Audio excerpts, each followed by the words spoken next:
kenal 5S sebelumnya mungkin? Mungkin diajarin sama pimpinan, ya, perusahaan. Kalau di perusahaan-perusahaan yang punya kerjasama dengan perusahaan Jepang, gitu ya, nah, ini wajib, gitu ya. Ini sesuatu yang wajib dipahami oleh karyawan, gitu ya. Karena ini adalah filosofi bagaimana kita bisa mengidentifikasi sebuah permasalahan. Ya. Jadi ini basic banget, ya, pengetahuan dasar untuk kita bisa melakukan problem identification. Jadi 5S. Nah, saya mulai pelan-pelan, ya. Nah, ini tadi kurang lebih kejadian-kejadian yang sering kita alami, ya. File laporan bulanan kok nggak ada ya, padahal seharusnya ada di drive D. Atau obeng kok nggak ada di lemari, minggu lalu saya taruhnya di sana. Oh, rupanya dipindahin sama orang lain atau sama temennya, tapi nggak ngomong-ngomong, gitu ya. Kemudian email nih, seringkali mungkin emailnya banyak, gitu ya. Email dari Pak Pus kok nggak ada ya, padahal belum dihapus gitu ya, di scroll dari atas sampai bawah gitu ya, butuh waktu lama akhirnya untuk nyari. Atau berkas kontraknya disimpan di mana ya, lupa misalnya gitu. Nah, ini hal-hal yang umum yang sering kita terjadi, dan ini manusiawi. Nah, ada sebuah metode yang namanya 5S untuk membantu hal-hal ini tidak terjadi, minimal bisa berkurang banyak, gitu ya.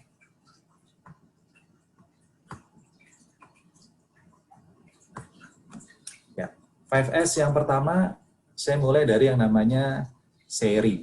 Ya. Jadi, saya buat dalam 3 bahasa, supaya familiar, karena nanti mungkin ada istilah-istilah yang menggunakan bahasa Indonesia, ada juga yang menggunakan bahasa Inggris. Ya. Nah, istilah bahasa Jepang itu seri. Ya. Atau kalau bahasa Inggrisnya itu adalah short. Atau kalau di Indonesia kan itu ringkas. Ya, ringkas. Nah, S yang kedua, ini bukan syaiton, bukan ya, tapi seiton. Mirip ya, spellingnya mirip. Seiton ya, atau kalau di Inggrisnya itu set in order. Nah, mungkin nanti ketemu dengan istilah set in order, ini adalah 5S. Ya. Atau di Indonesia kan itu adalah rapi. S yang ketiga, seiso. Ya, bersih, resik kalau Indonesianya, atau shine kalau bahasa Inggrisnya. Nah, yang keempat adalah seiketsu. Ya. Ini terstandarisasi, standardize, atau rawat kalau di Indonesianya. Ya. Nah, yang terakhir, S yang kelima adalah shitsuke, ya, atau sustain, ya, berkesinambungan, atau kalau di Indonesia itu istilahnya rajin. Nah, ini adalah 5S, yang mungkin nanti bisa berbeda-beda perusahaan dalam penggunaan bahasanya. Ada yang menggunakan bahasa aslinya, seri, seiton, seiso, seiketsu, dan shitsuke. Ada yang mungkin nanti menggunakan bahasa Indonesia, ya, ringkas, rapi, resik, rawat, dan rajin. Ini barangnya sama, gitu ya. Mungkin nanti ada yang kerja di perusahaan-perusahaan Amerika atau Eropa menggunakan istilah yang short, set in order, shine, standardize, dan sustain. Itu juga sama. Ini barangnya sama, adalah 5S. Nah, ada prinsipnya dalam implementasi 5S.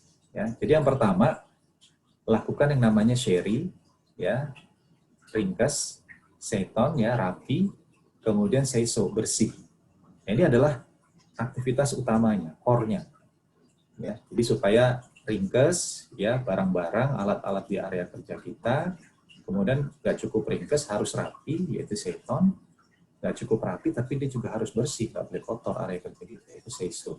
Ini adalah aktivitas utamanya. Bagaimana kemudian ini bisa terjaga, aktivitas ini, ada yang namanya seiketsu tadi, ya, standardize, ya, atau rawat. Nah, ini adalah yang kita sebut dengan seiketsu dalam bentuk membuat sebuah standarisasi yang menjamin kegiatan seri, seiton, dan seiso ini bisa berjalan dengan baik, berkesinambungan. Nah, terakhir adalah shitsuke, ya, sustain, ya, atau rajin. Artinya aktivitas ini dilakukan secara terus-menerus, penuh dengan kesadaran.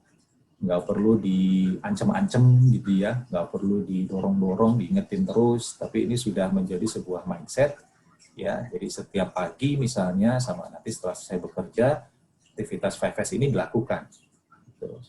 Nah, ini adalah prinsip implementasi dari 5S. Jadi mulai dari core yang di dalam dulu, ya, dari seri, seiton, seiso, ya, seri ini adalah ringkas, seiton rapi, seiso adalah bersih, ya. Kemudian sudah berjalan harus dijaga dengan Seiketsu ya dengan sebuah standar. Setsuke adalah membentuk kesadaran, jadi menjadi budaya. Ya. Nah, sekarang kita kupas satu persatu ya, seri ya atau ringkas.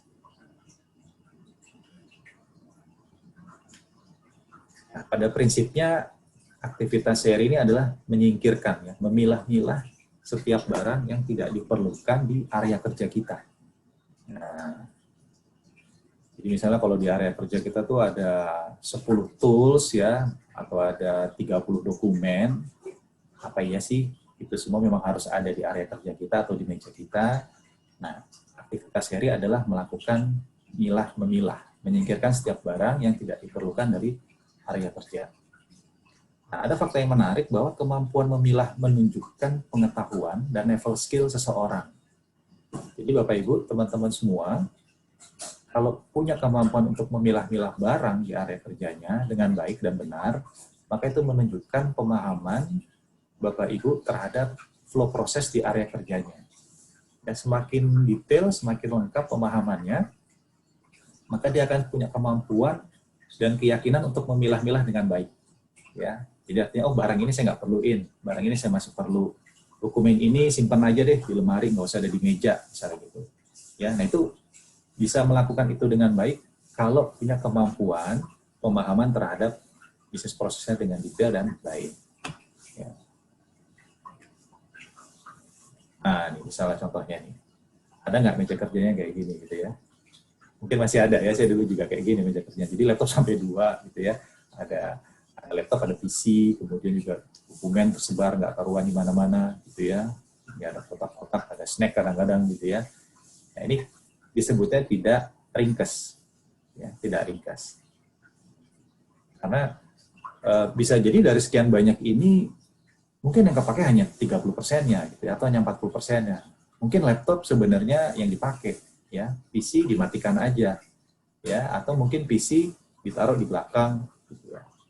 Nah, atau dokumen, ada nggak dokumen yang memang kita perlukan setiap hari? Atau jangan-jangan ada dokumen yang sudah lama sekali, sudah setahun di sini, ya itu sebenarnya nanti bisa kita taruh aja ke laci, misalnya gitu ya.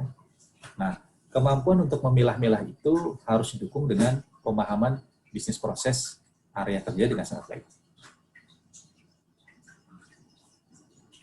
Ini misalnya ya, jadi ada sebuah area kerja kita, misalnya di office ya, ada meja kerja kita. Nah, kita coba evaluasi.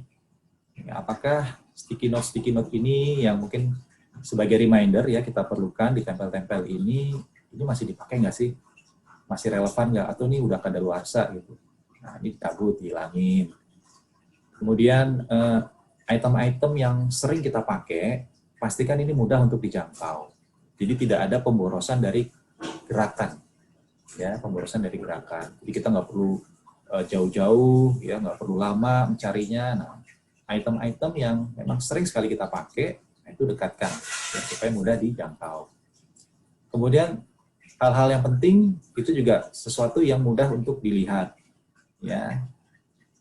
Kemudian ada nggak item-item yang jarang sekali dipakai? Nah itu mungkin harus kita keluarkan dari area kerja kita. Dikeluarkan itu nanti bisa dibuang karena memang sudah tidak berfungsi, atau suatu saat masih bisa dipakai lagi. Nah itu kita rapikan, ya, disimpan dengan rapi, sehingga ketika nanti diperlukan itu bisa kita ambil dengan mudah. Nah paling nggak nanti seri itu melakukan ini tadi ya, memilah-milah tadi. Ya jadi sesederhana itu. Nah, basic thinkingnya sebenarnya adalah perlu, ya, atau nggak perlu. Ya, simple ya. Ini ada 10 item barang di meja kerja saya atau di area kerja saya. Ini 10-10-nya perlu atau nggak perlu sih? Yang perlu berapa item, yang nggak perlu berapa item sih? Gitu ya, sesederhana itu. Nah, ada tapinya nih ya. Seringkali kita menemukan kendala, bingungnya kenapa? Saat ini sih nggak perlu, gitu ya. Tapi saya takut nanti 6 bulan kemudian, atau tahun depan, atau bulan depan, ini diperlukan gitu. Ya, nah ini seringkali menjadi bingung ya ketika akan menyingkirkan item-item di area kerja kita. Nah, ada satu konsep ya, suatu alat bantu namanya RedTech ya. Tapi sebelum ke sana, ini ada sebuah panduan bagaimana nanti ketika kita mengalami kebingungan untuk memilih item ini mau disingkirkan atau tetap ada di situ, ya. Nah ini, jadi bisa saja nanti Bapak Ibu menemukan item-item yang saat ini nggak diperluin, tapi mungkin di masa yang akan datang, mungkin bulan depan atau semester depan atau tahun depan itu diperlukan, gitu ya. Nah ciri-cirinya adalah yang pertama item itu harus masih berfungsi. Ya kalau sudah nggak berfungsi, ya dibuang aja, nggak usah simpan-simpan gitu ya. Jadi pastikan item itu masih berfungsi. Ya, apakah itu tools ya ataupun dokumen. Ya, mungkin kalau pulpen, ya pulpen ini masih berfungsi. Ya. Yang kedua juga barang ini bernilai. Ya, bernilai mungkin secara rupiah atau bernilai secara kenangan, value-nya gitu ya. Bahwa misalnya saya punya pulpen ada 5 di meja kerja saya. Apa iya 5-5-nya saya pakai? Rasanya enggak, ya. Nah, untuk kemudian memilah-milah, pastikan yang akan saya singkirkan dari situ masih berfungsi. Jadi saya singkirkan tapi masih saya simpan. Ya, itu pastikan berfungsi. Yang kedua mungkin bernilai nih. Kalau misalnya, oh ini pulpen adalah pulpen penghargaan ketika saya masa kerja 5 tahun misalnya gitu dari perusahaan karena ada ukiran nama kita gitu ya. Jadi sayang untuk kemudian dibuang, apalagi masih berfungsi ya. Nah, itu bisa disingkirkan dari area kerja, tapi untuk kita simpan. Ya. Kemudian mungkin masih baru, ya, masih baru, dan terlihat bagus. Ya kan kita nggak bisa nolak. Nah, jadi pastikan untuk barang-barang yang disingkirkan, ya, tapi masih akan kita simpan, bukan untuk dibuang, memiliki 4 aspek ini ya. Jadi berfungsi, bernilai, masih baru dan terlihat bagus. Oke, nah udah dapat nih ya barang-barang yang karakteristiknya seperti ini. Berikutnya kita gunakan yang namanya red tag movement. Mungkin sekarang enak. Ya, red tag movement. Nah, red tag movement ini adalah alat untuk membantu membuat keputusan untuk dibuang atau disimpan. Ya. Kalau misalnya alat-alat tadi tidak memenuhi 4 aspek tadi, misalnya nggak berfungsi, gitu ya, nah, itu berarti dibuang aja, nggak usah dikasih red tag movement. Nah, kalau tapi memenuhi 4 aspek yang tadi, kita kasih red tag movement. Nah, red tag movement tuh fungsinya seperti ini, ya. Jadi dia untuk identifikasi terhadap item-item yang saat ini nggak diperluin, tapi mungkin di masa yang akan datang kita perlukan. Sehingga ketika diperlukan itu nanti mudah mencarinya. Sekaligus red tag ini untuk alat bantu kita mengevaluasi terhadap alat ini, ya, terhadap barang-barang ini. Jadi prinsipnya letakkan red tag di setiap item. Jadi tadi saya punya 5 pulpen, saya hanya pakai 1 gitu ya. Nah yang 4 saya kasih red tag. Ya. Jadi ada tag warnanya merah.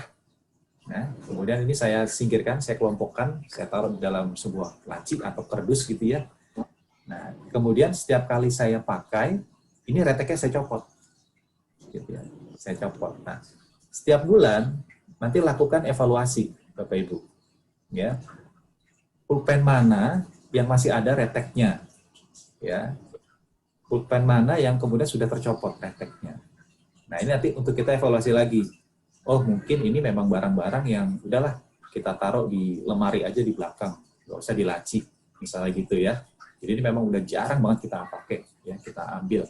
Karena mungkin pulpen kita pakai hanya 1 atau 2 gitu dan masih bagus-bagus misalnya gitu. Jadi ini akan kita pakai masih lama lah gitu ya. Nah, itu nanti dibantu evaluasinya dengan red tag movement namanya. Ya, nah red tag ini nanti ada beberapa informasi. Yang pertama informasi identitas barangnya, ya, kemudian kapan dia dilabeli red tag gitu ya. Misalnya tanggal 1 Januari 2020. Kemudian ketika dia dipakai, dicopot red tag-nya harus diisi. Ya. Kapan dia dicopot gitu ya. Karena bisa jadi nanti dilabelin lagi gitu ya. Nah, kapan dilabelin lagi? Itu untuk mengevaluasi sebenarnya seberapa sering utilitas dari alat-alat ini. Ya. Nah, ini contoh penggunaan sederhana menggunakan red tag movement.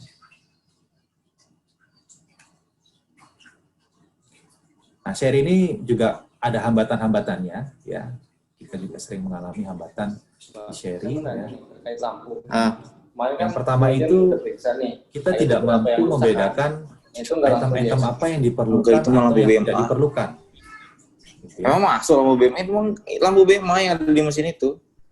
Nggak, cuman maksudnya kemarin. Nah, yang kedua adalah Ada beberapa yang tidak mampu memutuskan barang-barang yang harus disingkirkan.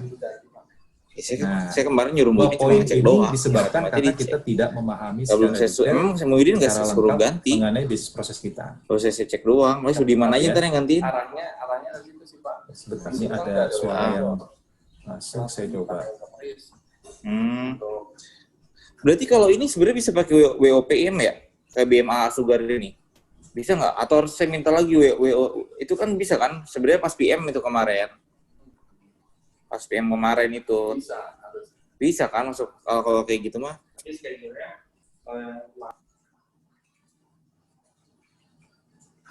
Oke, jadi yang pertama tidak mampu membedakan item-item apa yang diperlukan atau tidak, dan tidak mampu memutuskan barang-barang yang harus disingkirkan. Ini harus saya buang aja nih, gitu ya. Nah ini dua hal ini disebabkan karena kita tidak mampu memahami flow proses di area kerja kita dengan baik. Ya. Nah yang berikutnya adalah mental nanti kalau. Nah ya, nanti kalau saya butuh gimana? Ya, nanti kalau audit gimana, gitu ya. Nanti kalau ada gemba gimana? Nanti kalau gitu ya. Sehingga barang ini ya tetap aja ada di atas meja, padahal nggak pernah dipakai, gitu ya. Nah ini mental nanti kalau. Trauma di masa lalu ya. Jadi misalnya pernah kejadian di audit, dokumen itu nggak ada di tempat yang dekat dengan kita, gitu ya. Ternyata dokumen itu misalnya lagi dipinjam semua bagian lain, gitu ya. Nah, ini menjadi trauma masa lalu, akhirnya dokumen itu udah di-keep aja di atas meja. Pokoknya kelihatan, sehingga kalau tiba-tiba atau nanti kalau ada audit, ini udah bisa langsung diambil, gitu ya. Ini akibat trauma masa lalu. Atau adanya rasa sayang, atau tingkat keterikatan emosional terhadap barangnya. Misalnya, aduh lucu nih, bonekanya hadiah dari mantan, gitu ya. Mantan terindah, gitu. Jadi disimpan aja, ditaruh di atas meja, gitu ya, nggak bisa move on. Nah, atau tingkat keterikatan emosional. Ya, tadi saya bilang, pulpen ini adalah hadiah masa kerja saya 5 tahun di perusahaan. Ada ukiran namanya gitu ya.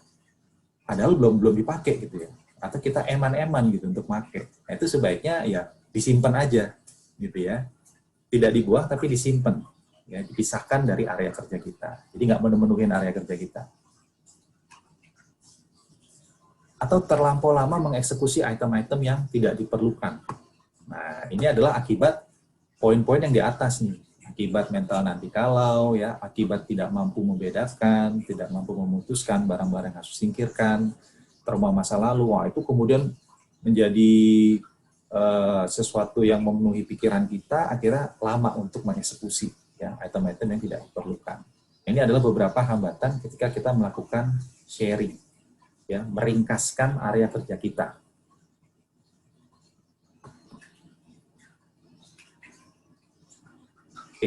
Sebelum saya lanjut ke Seton, ada yang mau ditanyakan nggak dari Bapak Ibu atau teman-teman semua terkait dengan seri?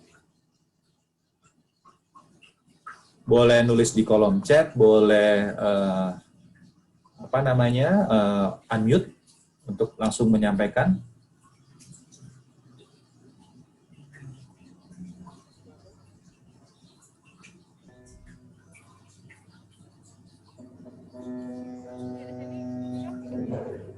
Nggak ada, oke. Buat yang baru gabung, selamat bergabung Bapak Ibu. Kita belum terlalu jauh materinya, masih di S yang pertama, yaitu seri ya, seri. Ringkas. Oke, sekarang saya lanjut ke S yang kedua. Ya, S yang kedua itu adalah Seton. Nah, bukan syaiton ya, tapi Seton. Atau kalau bahasa Inggris itu set in order, kalau bahasa Indonesia itu rapi. Ya.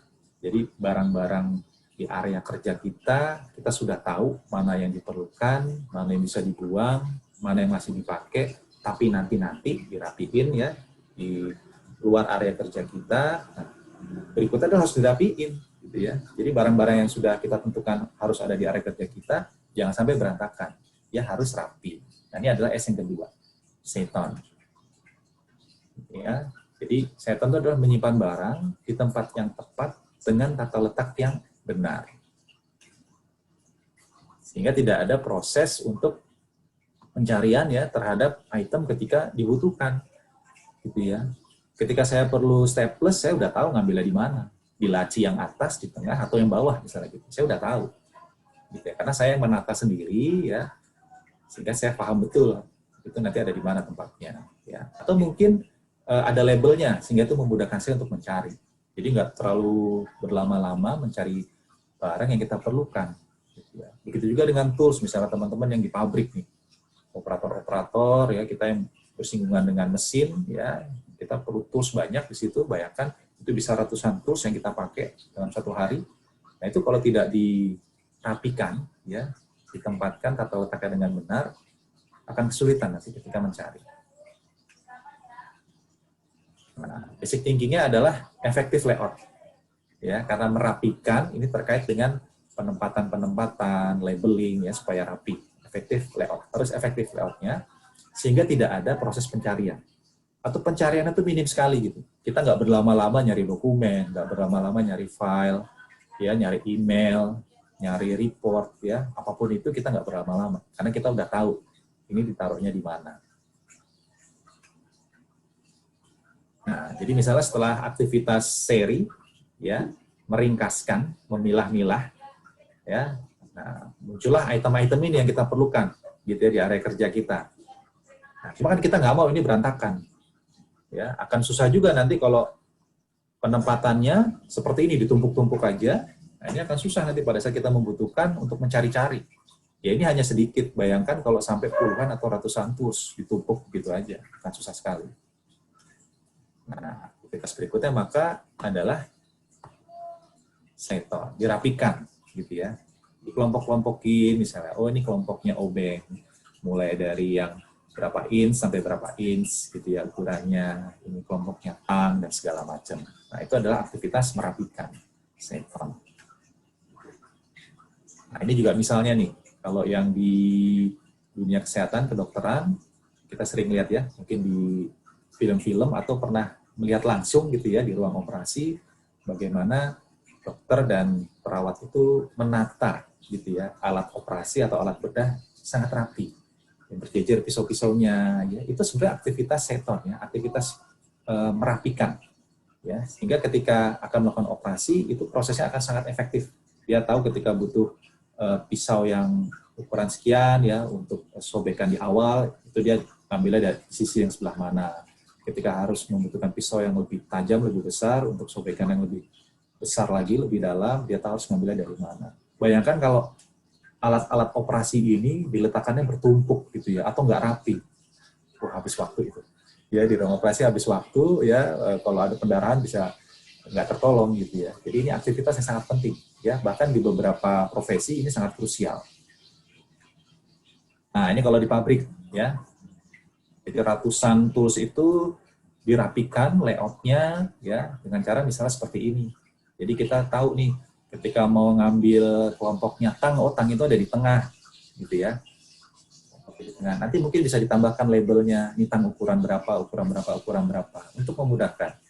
Ya, jadi persis kayak misalnya kalau kita ke perpustakaan ya, yang perpustakaan nasional misalnya, ketika mencari buku itu sudah ada layout-layoutnya. Itu adalah aktivitas merapikan atau seton.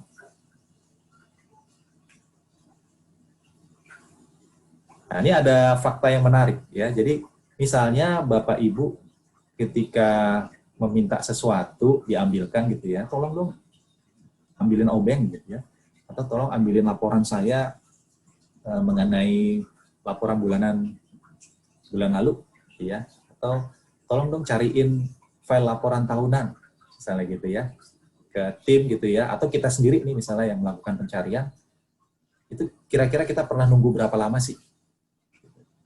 Nah silakan, saya ingin dapat pendapatnya nih, dapat responnya, bisa lewat chat, bisa juga lewat unmute, silakan. Biasanya Bapak Ibu, teman-teman semua, kalau meminta bantuan seseorang atau kita mencari sendiri terhadap tools, dokumen, file, apapun itu paling lama berapa lama sih? Yuk. Bisa di-unmute atau melalui chat. Pernah nggak misalnya sampai sejam gitu mungkin, ya, atau setengah jam, yang padahal harusnya itu bisa ditemukan dengan cepat gitu. Ya, ada yang 15 menit ya dari Pak Irham, Pak Jovian kadang 10-15 menit gitu ya. Ini yang 15 menit Pak Jovian dan Pak Irham waktu itu mencari apa nih Pak? Mencari file di komputer ya, atau mencari tools ya. Kalau orang-orang yang di office tuh biasanya problemnya mencari file di laptop ya, atau di PC. Saya juga termasuk orang yang nggak begitu telaten untuk mengelompok-kelompokkan file di laptop ya. Nah, ini mencari file di gudang ya. Nah, nanti ini bisa jadi peluang improvement nih di gudangnya nih. Mungkin nanti bisa penerapan 5S sehingga tidak harus 10-15 menit lagi ya. Cek CCTV 10 menit, terus di gudang barang gitu ya. Nah, ini macam-macam. Ya, nah, ternyata ya dengan penerapan 5S ya, prinsip 5S, maka harusnya aktivitas ini bisa dilakukan hanya dalam berapa? 30 detik. Ya. Jadi ada rules namanya 30 second rule ya. Kalau kita sudah menerapkan 5S dengan baik, indikasinya apa? Salah satunya ini. Ketika kita mencari barang, mencari file, itu cukup 30 detik. Ya, 30 detik ketemu. Nah, kalau ternyata masih 5 menit, apalagi 10 menit, 15 menit, nah coba direview lagi penerapan 5S-nya. Ya, mungkin belum terlalu ringkas, ya, belum terlalu seri, ya, atau mungkin setonnya belum rapi-rapi banget, gitu ya. Masih ada yang bisa dioptimalkan layoutnya, ya, sehingga barang-barang yang sering kita butuhkan tuh lebih dekat untuk kita jangkau. Ya, jadi ada 30 second rule ya dalam konsep 5S. Ini berlaku umum apakah mencari barang, mencari file ya di sistem gitu ya. Nah, itu 30 second rule. Nah, ini juga nanti bisa dipakai ketika misalnya Bapak Ibu melakukan development aplikasi atau software ya. Nah, uji ya softwarenya atau aplikasinya ketika misalnya dia ada aktivitas untuk mencari sesuatu. Ya, apakah software itu punya kemampuan kita untuk mencari sesuatu, ya, file atau data dalam 30 detik.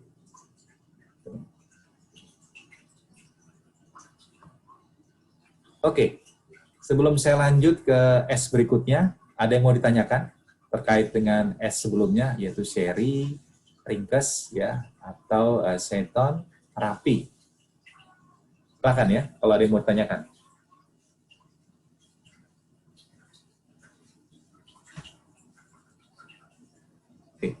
Oke, kalau nggak ada, saya lanjut ke S berikutnya, ya, say so.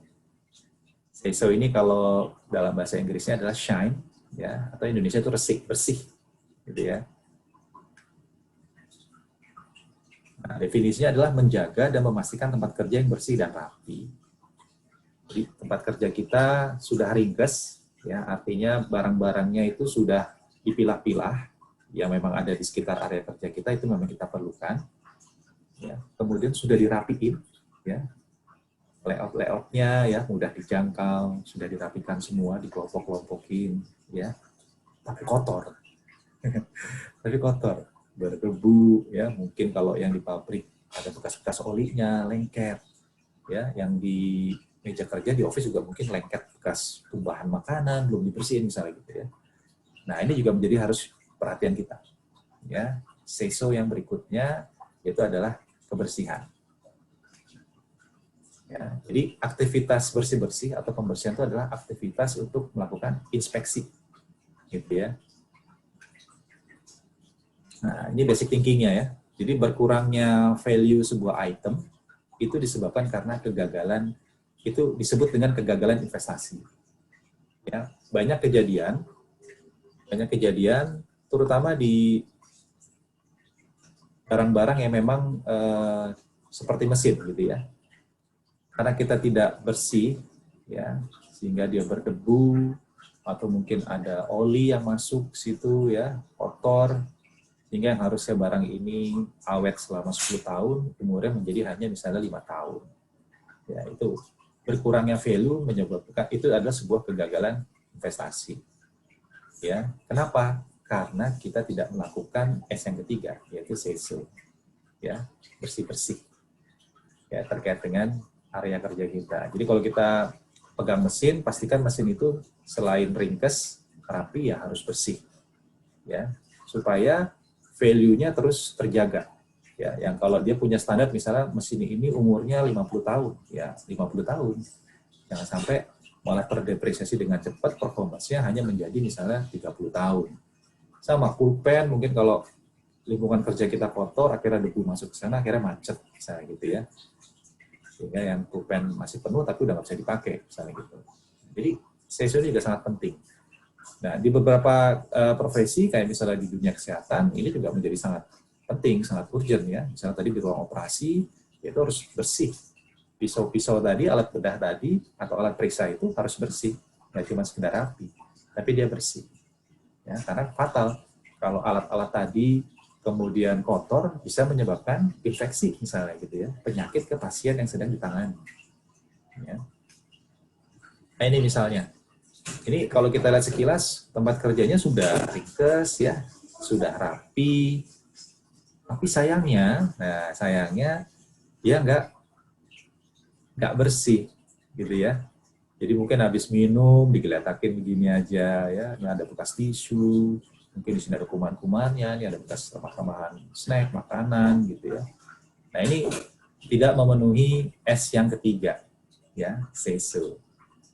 Nah, ini bisa menyebabkan mungkin nanti tumpahan air masuk ke dalam PC, ke dalam keypad, gitu ya, bisa menyebabkan rusak, ya, sehingga keypad harusnya awet, ini umurnya menjadi lebih pendek. Gitu. Nah, jadi kebersihan itu adalah inspeksi.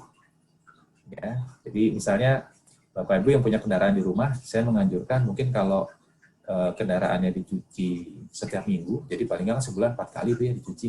Nah, coba 1 kali nyuci sendiri sebagai kegiatan untuk inspeksi. Yang 3 kalinya mungkin nyuci di luar nggak apa-apa, gitu ya. Tapi yang sekali kita nyuci sendiri, bersih-bersihin sendiri dalam rangka inspeksi. Karena seringkali nanti ketemu di situ, kok ada baret ya, gitu ya. Kok ini netes nih olinya, misalnya gitu ya. Nah, itu adalah aktivitas inspeksi yang diawali sebenarnya dari kegiatan bersih-bersih. Ya. Atau sempatkan juga misalnya ketika beberes rumah, kita lakukan seminggu sekali, kita sendiri yang lakukan. Ya, nyapu, ngepel, nah itu seringkali ketemu tuh. Nah, ini nih barang yang saya cari nih, yang selama ini hilang gitu ya. Jadi dengan kegiatan inspeksi ketemu tuh, barang-barang yang selama ini hilang. Ketemu sepatu yang selama ini dicari-cari nggak ketemu. Ya, ketemu catatan-catatan yang selama ini kita perlukan ternyata keselip di sini. Gitu ya. Karena aktivitas bersih-bersih. Ya, aktivitas bersih-bersih adalah aktivitas inspeksi. Nah, dengan inspeksi, itu adalah kita sedang mencari dan bahkan mungkin menemukan masalah. Ya tadi misalnya lagi nyuci mobil, kok ada tetesan nih. Wah, ternyata olinya bocor. Ya, klepnya sudah kendor misalnya gitu. Nah, kita menemukan problem di situ. Ya. Nah, itu seringkali ketemu ketika kita melakukan inspeksi melalui bersih-bersih. Oke, itu adalah S yang ketiga, say so. Ada yang ingin ditanyakan? Silakan, sebelum saya lanjut ke S yang keempat.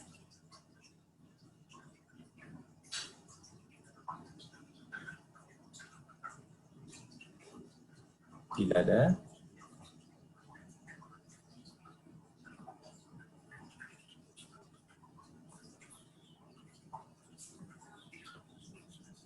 Oke. Sini kolom chatnya aktif. Lanjut Pak, oke. Pak Javian, kita lanjut ya. Kita lanjut. Nah, S yang keempat. Seiketsu, ya, standardize, rawat. Jadi masih ingat tadi di awal, aktivitas utamanya, core activity-nya tuh 3S, ya. Ringkas, rapi, dan resik. Seri, seton, dan seiso. Nah, kalau ini sudah dilakukan, harus dijaga nih, supaya bisa berjalan secara kontinu. Nah, ini adalah S yang keempat, namanya seiketsu, standardize. Distandarisasi aktivitas tadi. Aktivitas ringkes-ringkesnya, aktivitas rapi-rapinya, sama bersih-bersihnya itu distandardize. Ya, kalau Indonesianya namanya rawat. Ya. Jadi kalau di Jepang itu 5S, di Indonesia itu 5R. Nah, teman-teman mungkin di perusahaannya ada yang pakai istilah 5R. Nah, seiketsu itu adalah membuat standar ya atau acuan untuk melaksanakan 3S sebelumnya, seri, seton, dan seso yang seragam dan konsisten. Ya, jadi standardized ini adalah memastikan sistem ya atau proses 3S tadi ya seri, seton, seso itu berjalan secara terkontrol. Nah, basic thinking-nya apa? Nah, tentukan kondisi idealnya dulu. Ya, kondisi ideal bahwa di meja kerja saya harus ada 10 item ini, misalnya gitu ya. Atau di area kerja saya itu ada 10 tools, ya, yang tersusun di kotak seperti ini, gitu ya. Ada labelnya, misalnya. Itu adalah kondisi ideal yang harus kita tentukan. Nah, kemudian buat winning systemnya, ya, bagaimana mengimplementasikannya, ya. Nah, ini adalah S yang keempat, ya, Seiketsu. Untuk memastikan ketika kita misalnya nanti beres-beres, mengacu ke kondisi ideal itu. Ya, mungkin suatu saat toolsnya agak berantakan, ya kita kembalikan lagi sesuai dengan kondisi idealnya. Taruh lagi ke laci-laci ya, atau ke lemari-lemari untuk tools untuk penyimpanan. Nah, itu winning systemnya. Journey. Training the Ini ada video. employees on 5S should be the first thing you do. So having standardized training means teaching the employees the same materials Ya, in the same manner standardized yang each pertama time. bisa dengan cara Using the melakukan same red training. tags during sort will Sosialisasi make it mengenai easier for 5S. the employees to fill out since they will be familiar with them. Sosialisasikan juga And we misalnya should also penggunaan have a red tag simple tadi ya. procedure on how to perform sort. Nah, bagaimana Make your prosedur procedures red tag-nya, easy to read misalnya. and understand by Ya. all, and make it a visual tool posted in the area being Jadi anggota sorted. tim kita atau mungkin karyawan di perusahaan harus paham mengenai itu. Hold areas so everyone knows what they're for. Sampaikan juga red tag itu barang-barangnya ditaruh di mana, areanya ada di mana.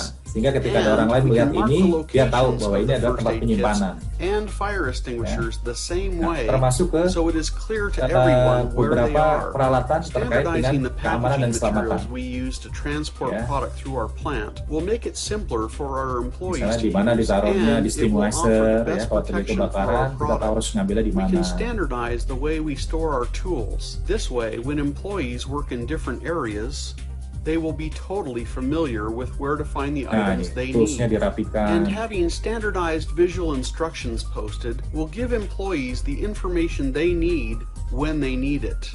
The workflow will be readily apparent.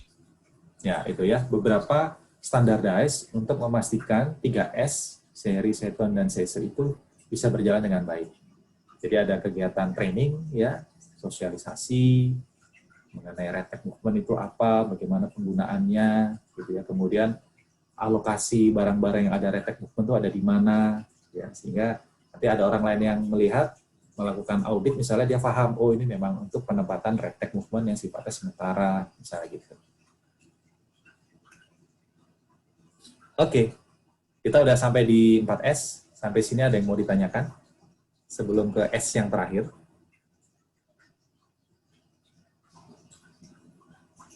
Jadi seri, ringkas, seton adalah rapi, seso, bersih, ya.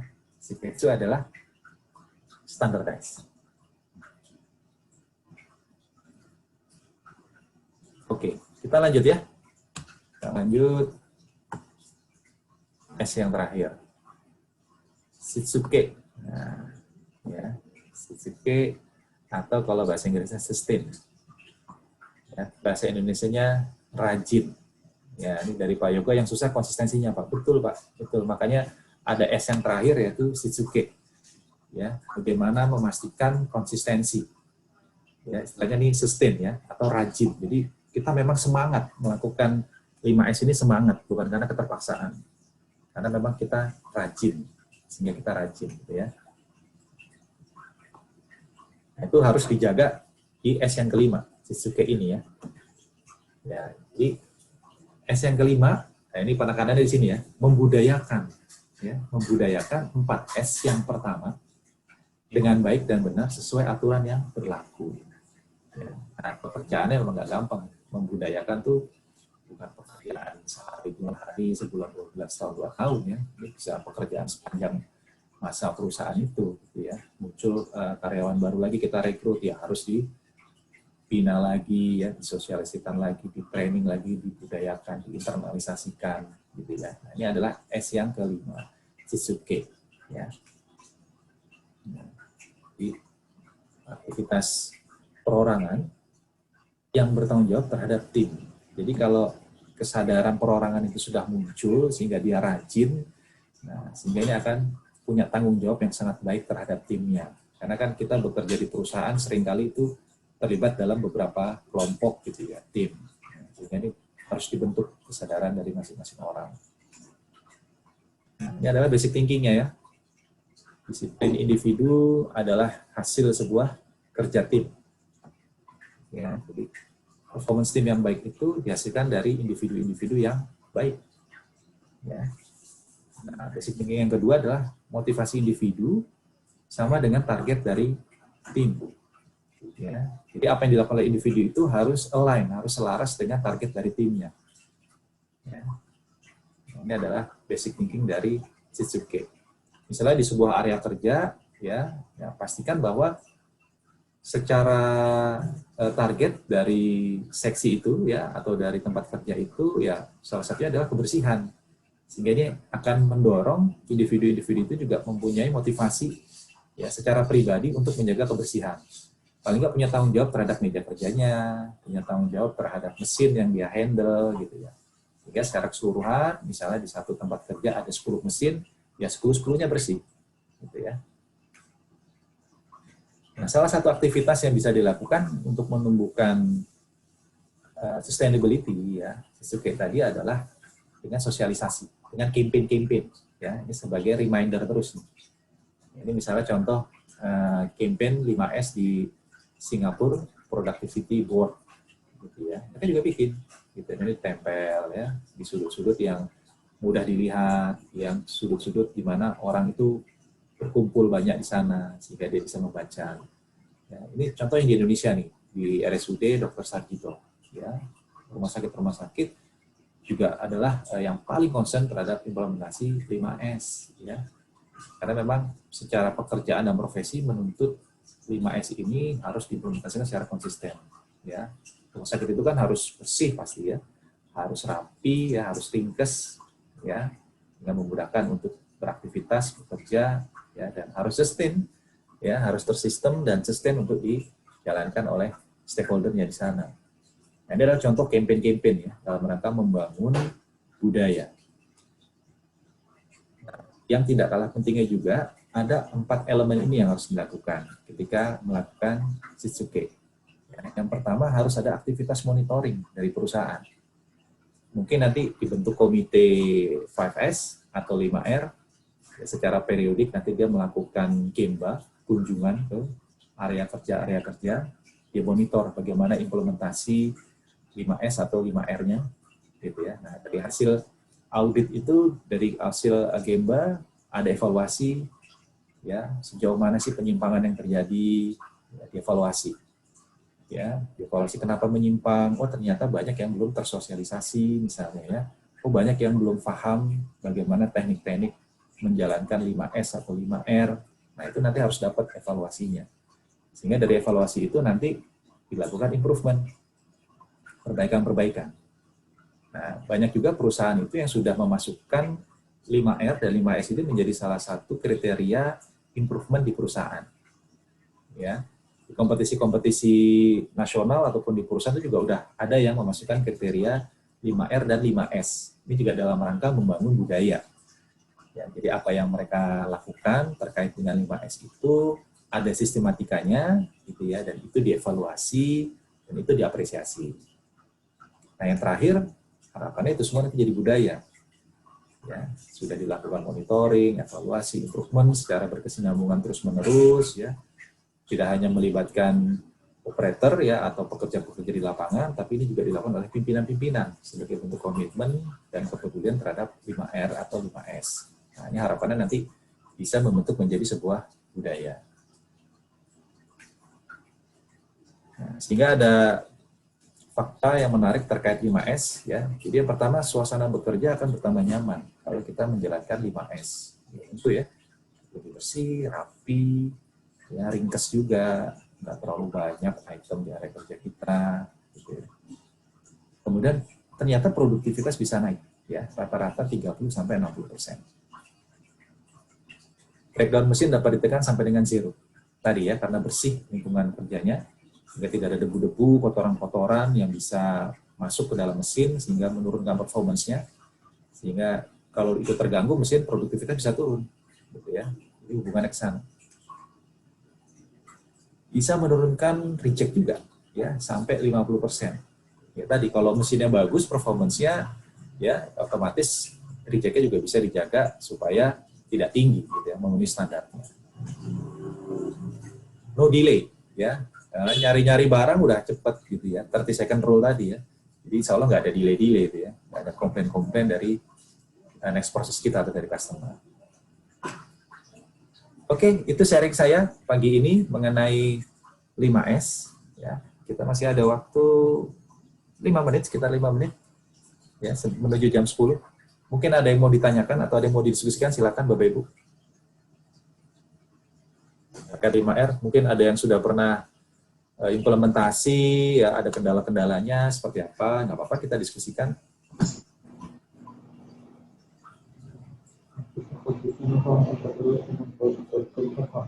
Dari ini ada pertanyaan ya.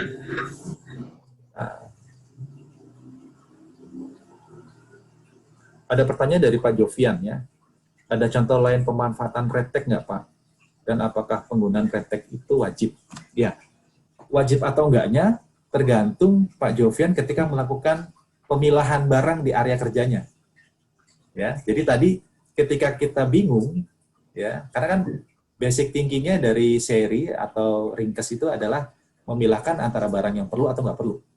Gitu kan. Nah, ketika bingung nih, ya, ada beberapa item yang kita bingung, nah, gunakan RedTech.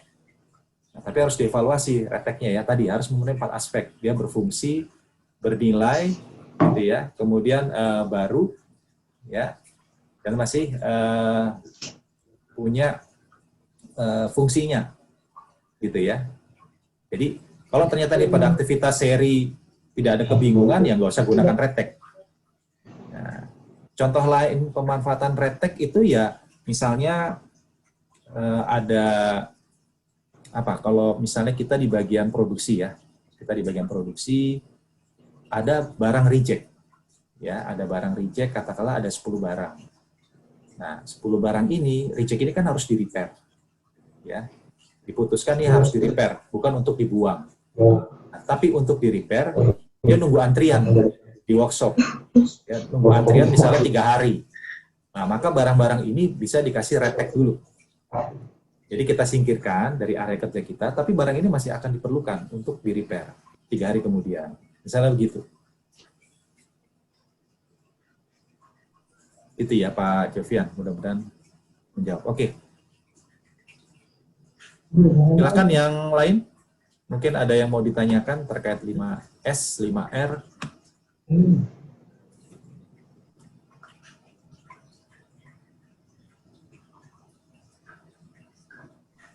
Oh, ini dari Pak Irham ya. Untuk menjaga konsistensi 5S bagaimana Pak? Nah, lakukan yang 4 hal tadi Pak. Jadi harus ada aktivitas monitoring terhadap aktivitas 5S atau 5R-nya. Ya, kemudian ada evaluasi. Ya, evaluasi ini bisa berjenjang. Ini bisa dilaporkan sampai ke BOD, sampai Board of Management, gitu ya. Jadi supaya ownership-nya dapat bahwa aktivitas 5S, 5R ini nggak cuma kerjaan orang-orang di operasional, tapi juga harus menjadi perhatian para pimpinan kita. Nah, setelah evaluasi, lakukan improvement, ya, perbaikan-perbaikan di situ. Bahkan kemudian banyak perusahaan sudah mengemas perbaikan ini menjadi salah satu kriteria dari kegiatan improvement, ya, yang dilombakan. Nah, yang terakhir ini mudah-mudahan siklus itu menjadi budaya, ya, tadi dengan ada sosialisasi, awareness, kemudian semua pihak terlibat untuk monitor, evaluasi, sehingga ini menjadi budaya. Kalau di pabrik, biasanya itu ada pertemuan 5 menit, P5M. Itu selalu salah satu konten wajibnya adalah menyampaikan mengenai 5S dan 5R. Jadi selalu diinduksi terus mengenai 5S, 5R. Ya, kayak saya dulu di pabrik motor, itu operator shift 1, ya, ketika dia selesai bekerja di jam 4 sore, itu 15 menit sebelum selesai, dia harus bersihin mesinnya. Ya, dia harus bersihin mesinnya, nah, supaya ketika dipakai oleh operator di shift 2, kondisi itu sudah dalam keadaan bersih. Nah, begitu juga nanti operator shift 2 selesai bekerja jam 12 malam, dia harus bersihin mesinnya. Begitu. Itu dalam rangka menjaga konsistensi. Dari Ibu Jenny ya, Pak, bagaimana cara menghilangkan mental nanti kalau. Ups. Ya, di aktivitas seri ya. Ya, nanti kalau ini biasanya terjadi kalau kita tidak paham betul mengenai bisnis proses di area kerja kita, Bu. Ya, tidak paham betul secara detail, sehingga ada keraguan-raguan kalau dokumen ini misalnya saya taruh aja deh di gudang gitu ya, itu nanti takut nanti kalau ada audit gimana. Padahal sebenarnya kalau ditaruh di gudang dengan menggunakan prinsip 5S juga, itu juga nggak apa-apa, karena kita bisa dengan mudah menemukan ketika dokumen itu diperlukan, gitu ya.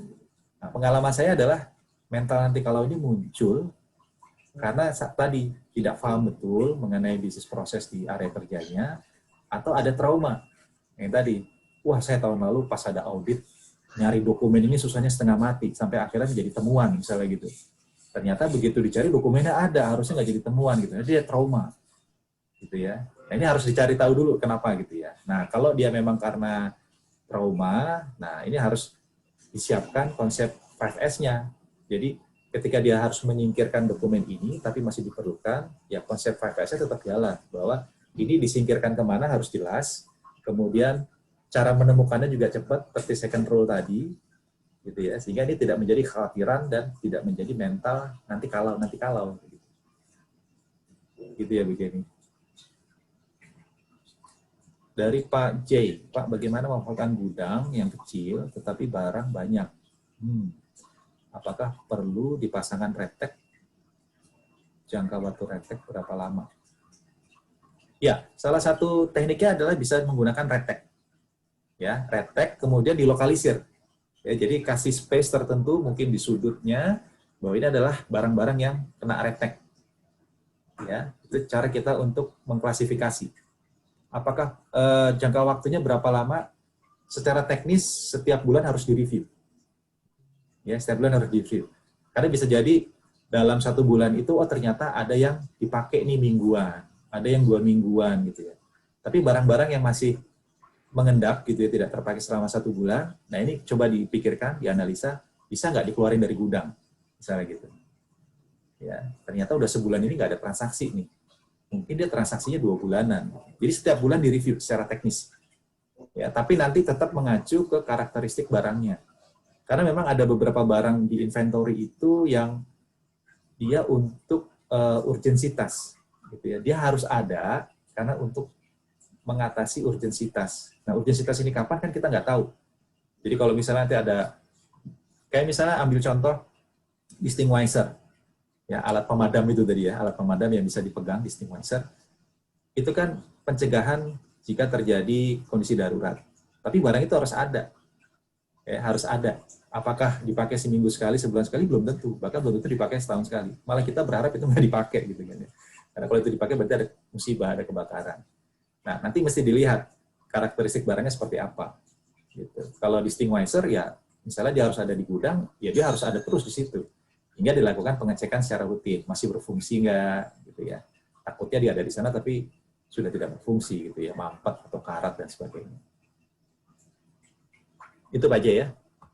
Kemudian dari Pak Marhaban, bagaimana mengelola barang yang dead stock? Nah, kalau dead stock ini cukup panjang prosesnya ya. Kalau dead stock ini kan berarti sudah dipastikan dia akan dibuang, ya udah dibuang. Jadi bukan yang akan bisa dipakai suatu saat nanti. Nah ini biasanya mekanismenya sangat tergantung dari kebijakan masing-masing perusahaan. Ya, jadi kalau saya ambil contoh cerita waktu di pabrik di sepeda motor, dead stock itu treatmentnya bisa berbagai macam. Ada yang dia harus dirusak, gitu ya, karena khawatir kalau kita jual ke pihak ketiga nanti dimanfaatkan dengan brand kita. Gitu ya. Misalnya dead stock mesin ini nanti kalau kita jual bisa dimanfaatkan untuk motor-motor curian misalnya gitu, sehingga harus kita rusak, ya harus dirusak. Jadi dijual bukan dalam bentuk value barangnya, tapi dalam bentuk kiloan, ya dalam bentuk kiloan materialnya dirusak. Tapi ada juga barang yang ketika dijual ke pihak ketiga, ya itu tidak dirusak, tapi dijual apa adanya, gitu misalnya ya. Nah, bisa juga dokumen penting yang udah nggak kepake, tapi ada data-data di situ yang kita khawatir nanti salah gunakan oleh pihak ketiga, itu dirusak.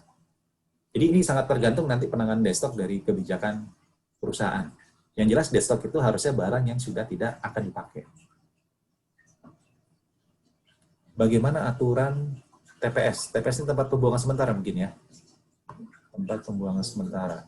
Dari Bu Irpana Rahayu. Iya. Oh, tempat penempatan sementara mungkin ya, TPS ini ya. Ya, prinsipnya sama kayak yang Sherry, Bu. Jadi ada red tag, ya. Jadi kasih red tag, kemudian dia harus di clustering.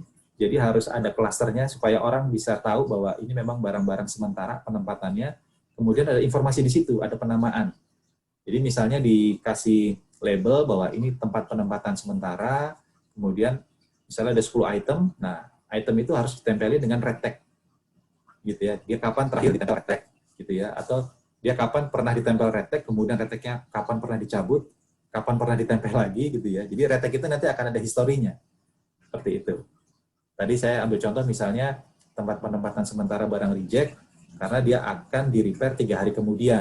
Ya, dia jangan sampai menuhin di area kerja utama, tapi dibikin cluster sendiri untuk kemudian kita labeling sambil menunggu nanti kita dorong ke workshop untuk di-repair, misalnya gitu.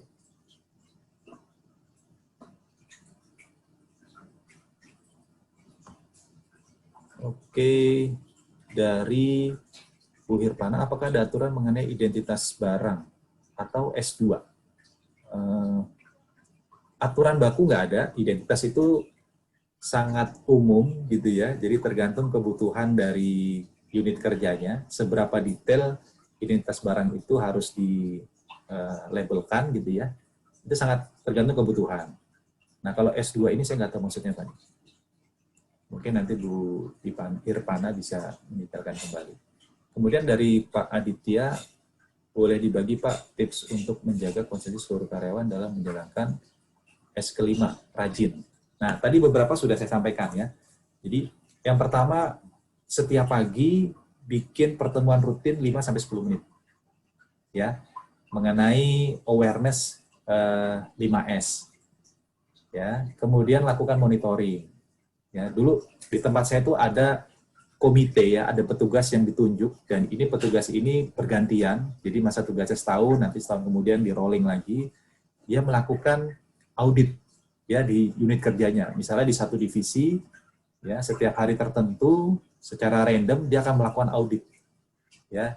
Jadi ada checklist yang harus dia isi, dia siapkan mengenai implementasi 5S. Nah, ini nanti dilaporkan ke pimpinannya secara bertahap sampai menjadi sebuah review ke BOD misalnya. Gitu ya. Nah, kemudian ada yang menjadikan hasil evaluasinya ditindaklanjuti dengan improvement. Gitu.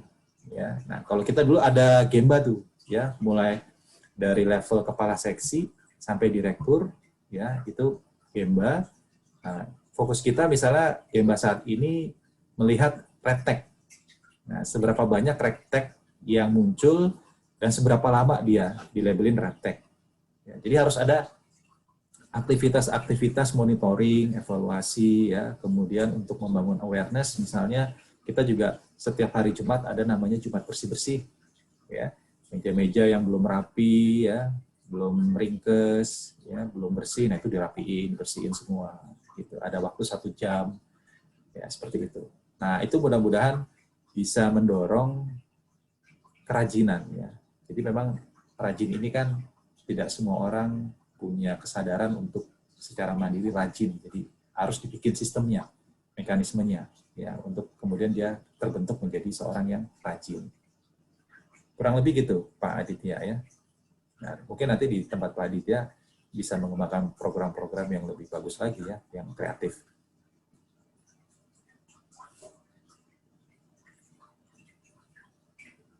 Oke, Bapak Ibu, ada lagi? Kita sudah di jam 10:11. Kalau nggak ada, jangan lupa minggu depan saya masih ada free seminar ya mengenai Kaizen. Jadi kita akan bahas Kaizen. Kaizen itu adalah continuous improvement.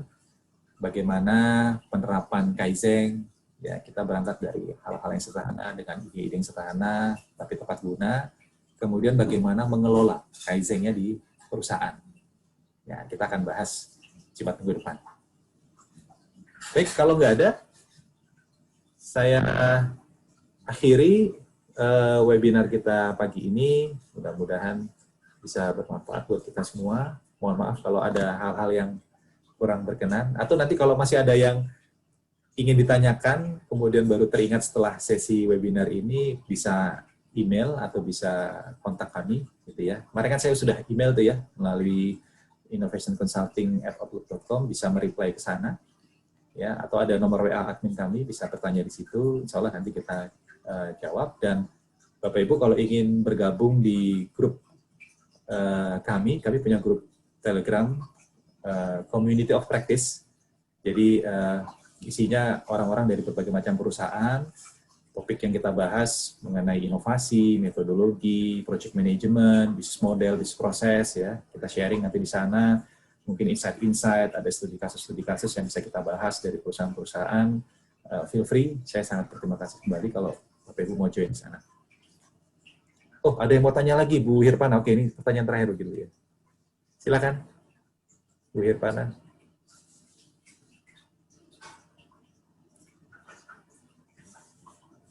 Bu Hirpana mau bertanya, silakan Bu. Bentar Pak, aku mau nanya Pak. Nih Pak. Ya, silakan. Silakan. Masalah ini Pak, di gudang Pak ya. Gudang. Halo? Ya. Ini kan kaitannya sama masalah karena misalnya mengenai palet ataupun fosil kan kita terkait sama sisi 5S ini kan sering kali di gudang itu kalau misalnya palet rusak kita ya terkait dengan masalah posting Pak ya. Ya. Artinya kalau kondisi sekarang ini gudang sedang penuh nih Pak ya kan. Tapi palet rusak akhirnya dipakai Pak. Gudang sedang penuh nih loadingnya produk ini kan masalah palet yang layak atau tidak layak Pak. Ya. Ya, akhirnya kita mengambil pakai palet yang rusak juga gitu katakan. Ini kan jadi dilema juga di gudang sebenarnya. Terus kedua ini Pak masalah forklift Pak ya. Kalau itu terkait masalah itu lagi sih. Jadi temuan-temuan yang sering berulang kan di gudang tuh debu ya Pak ya. Ya. Karena memang libasan rodanya gitu kan. Betul. Masalah. Tapi memang kan infrastruktur kita memang belum mendukung sebenarnya. Kalau saya sih lihat ini area loading dengan area gudang retak itu masih nyatu sebenarnya. Jadi kemungkinan potensi terjadinya kerapian itu pasti akan berulang. Mohon masukkan kira-kira gimana gitu. Terima kasih Pak ya. Ya. Baik, yang pertama ketika akan menggunakan barang gitu ya untuk supporting barang-barang kita di gudang untuk penyimpanan atau apapun itu, pastikan barang supporting ini safe Pak, aman. Ya. Jangan sampai nanti barang ini menjadi masalah, bisa menimbulkan kecelakaan gitu. Ya, jadi ketika tadi Bapak misalnya harus memakai palet bekas, nah itu harus pastikan palet ini masih layak untuk menjaga keamanan dari barang yang akan disupport. Jangan sampai nanti karena bekas, kemudian dia tidak mampu menopang, patah, malah kemudian jatuh, berbahaya. Itu nggak boleh. Ya, jadi kalau dalam konsep 5S, yang namanya keselamatan kerja itu nggak boleh ditawar-tawar. Jadi kalau itu bisa berpotensi menyebabkan kecelakaan, jangan dipakai. Harus cari cara lain. Gitu ya, yang pertama. Kemudian tadi yang kedua, ya memang di gudang itu hilir mudik ya, kendaraan forklift, belum lagi hand lift ya, sehingga bisa menyebabkan kotor. Memang aktivitas 5S di gudang itu cukup padat. Nah, Bapak nanti bisa mengusulkan ke perusahaan, sebenarnya ada satu teknologi pengecatan lantai, ya, yang dia menggunakan lapisan lilin. Saya lupa namanya apa. Kami dulu pakai juga di pabrik, ya, sehingga ketika forklift itu lewat, gitu ya, jadi cukup dipel aja Pak. Jadi dia nggak akan lengket nempel, misalnya gitu. Ya, jadi memang aktivitas 5S ini harus didukung juga dengan teknologi. ya, baik dari teknologi material pengecatan atau teknologi nanti untuk mengatur kegiatan 5S-nya. Gitu. Nah, nanti coba ini dicari-cari Pak mengenai teknologi apa yang kira-kira bisa digunakan di tempat Bapak untuk meminimalisir kegiatan 5S-nya, untuk memudahkan kegiatan 5S-nya. Karena kalau dia hanya cat biasa di lantai, wah itu akan lengket. Bekas ban forklift itu akan lengket dan susah sekali untuk dibersihkan. Ya. Nah, mungkin nanti bisa menggunakan usulan-usulan seperti itu Pak ke pimpinan. Jadi Bapak bisa cari tahu dulu nanti kira-kira teknologi apa yang bisa dipakai. Ya, mudah-mudahan bisa membantu Pak. Pak, makasih Pak. Ya, makasih Bu Irpana ya. Baik, Bapak Ibu, sudah jam 10.17. Terima kasih atas kebersamaannya. Jika berkenan, saya minta diaktifkan videonya. Saya ingin foto. Nah, saya ingin foto. Mungkin masih ada yang WFA ya, ada yang sudah WFO juga. Oke. Ya, beberapa saya familiar dengan wajahnya, tapi beberapa juga baru ketemu ya. Oke, saya izin ambil fotonya ya. Ambil fotonya, kita santai aja kayaknya. Oke, 1, 2, 3. Oke. Oke, nanti saya kasih link videonya ya. Jadi kalau Bapak Ibu ingin mereview kembali materi webinar hari ini, nanti insya Allah saya kirimkan by email link videonya. Gitu ya. Oke, terima kasih Bapak Ibu. Sampai ketemu minggu depan. Ya. Mohon maaf kalau ada hal yang kurang berkenan. Kalau ada yang belum jelas, silakan kontak kami melalui email atau nomor admin kami. Saya mohon izin, saya end meetingnya, Bapak Ibu. Terima kasih. Selamat pagi. Assalamualaikum warahmatullahi wabarakatuh.